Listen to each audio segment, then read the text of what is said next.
The runners away. We've got Sangkahig, Sangtuka, fast to begin. Moving up in the middle portion, Bundle of Joy. Tisay is in third, then comes Simply Believe.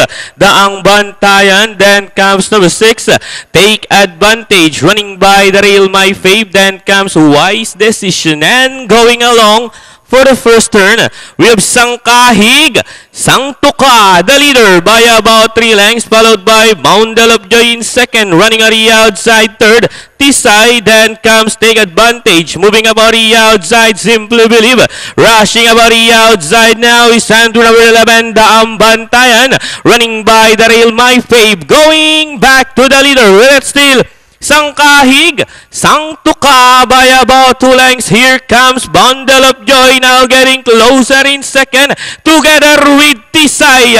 Inside the last 300, it is still Sangkahig, Sangtuka, Tisay. Core of Justice is running by the rail third, then comes Simply Believe, Take Advantage, My Fave, running by the rail, Eugene's Fly Away. As they swing for home, Sangkahig, Sangtuka, Core of Justice, Tisay comes next, running by the rail, Take Advantage. Then here comes Eugene's Fly Away coming from behind. It's now Eugene's Fly Away takes the lead from Sangkahig, Sangtuka, and finally the program ender, Eugene's Fly Away second close.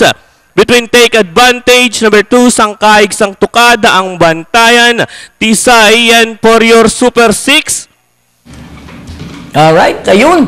Taming Tanagon, Eugene's Fly Away. Siyang unang tunay sa ating finish line. Then dikit tayo sa segundo between Sangkahig, Sangtuka sa East Take Advantage. Daang Bantayan, then panlimay 9, Tisay. Nabitin tayo sa pang-anim eh. Panoorin natin replay pagkakapanalo ni Eugene's Fly Away.